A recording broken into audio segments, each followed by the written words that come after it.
The situation in Maharashtra remains tense, but there have been no reports of a big clash or damage to public property today. Dalit organizations have called a statewide Bandh today after major clashes broke out between Dalit and Maharashtra outfits. First in Pune on Monday and then spread to Mumbai on Tuesday.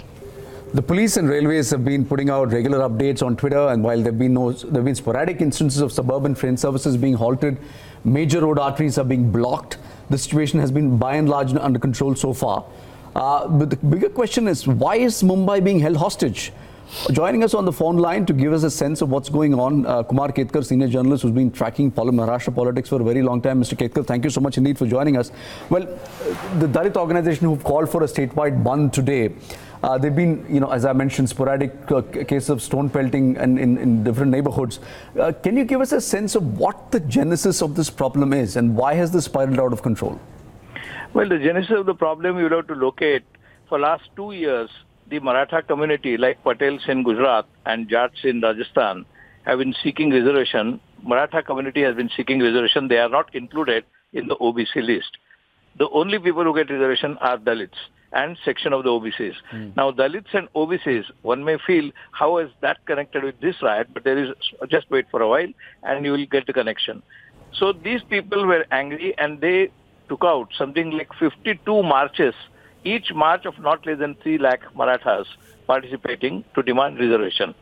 Now, as a result, there was a panic in the Dalit community and the OBC community against Marathas, because they are the largest number of community in Maharashtra, largest meaning more than 4 crores in a population of 11 crore are Marathas. 4 crore is equal to population of California, and they are protesting.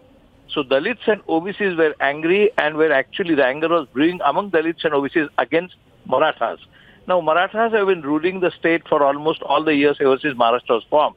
This time, the chief minister is Brahmin, but that has very little to do because only 3% of the population is Brahmin. Majority of the population is Maratha. And the Marathas seem to dominate almost all sectors of life, from sugarcane, from the Jilla Parishad Panchayat, from the assembly, everywhere Marathas dominate. That does not mean that all Marathas are well off. A section of Marathas are very poor also.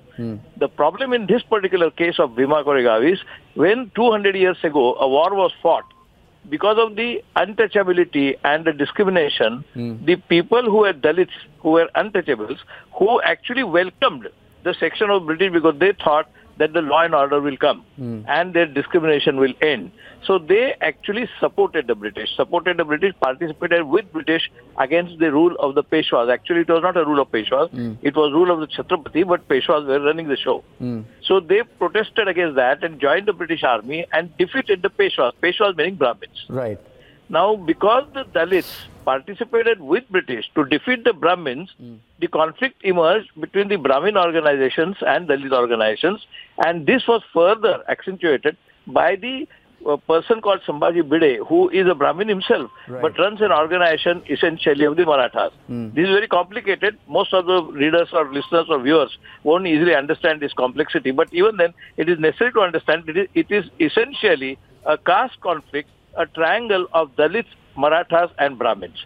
Now, because Peshwas were Brahmins and they were defeated, the section of the Brahmin organizations, which are all linked by definition, all these Brahmin organizations are linked with the RSS. And therefore, the charge that RSS is behind this is absolutely justified charge because the chief of the RSS organizations, local organizations, are supporting the agitation. And therefore, it is necessary to understand Dalit versus Brahmin versus Maratha community triangle. Okay. Mr. Ketkar, the politics of this, how do you think the government has reacted so far? And it looks like the Fadnavis government has been under pressure. As you mentioned, this is not the first time you're seeing many of these caste-based protests coming together and holding the city to ransom.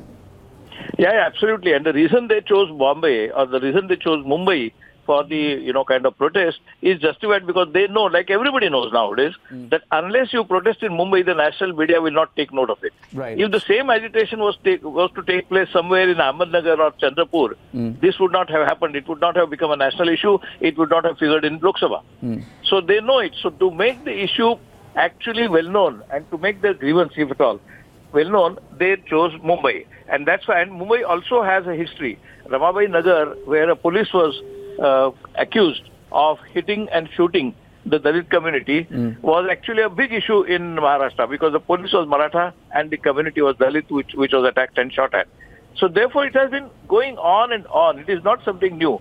Unfortunately, nobody recognizes Maharashtra as a caste-based society. Everybody recognizes UP and Bihar are caste-based societies, but no less is Maharashtra. And therefore, it is necessary to understand that the genesis has been brewing. I mean, anger was brewing for quite some time. Right. Maharashtra government is in a fix.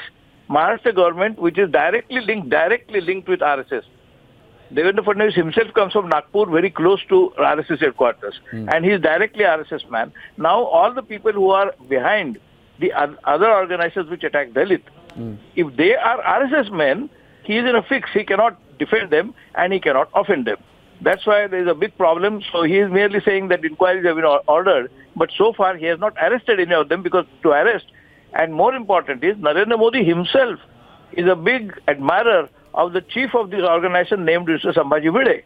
Okay. He was 85-year-old, but he's an old Hindutva, very old Hindutva hand, Okay. old Hindutva fanatic, and Narendra Modi himself supports him, Okay. and therefore it is very difficult for them to actually arrest. All right, sir, we've run out of time. Thank you so much indeed for putting that in context for us, but the situation across the city remains tense. Kumar Ketkar giving us a view on that.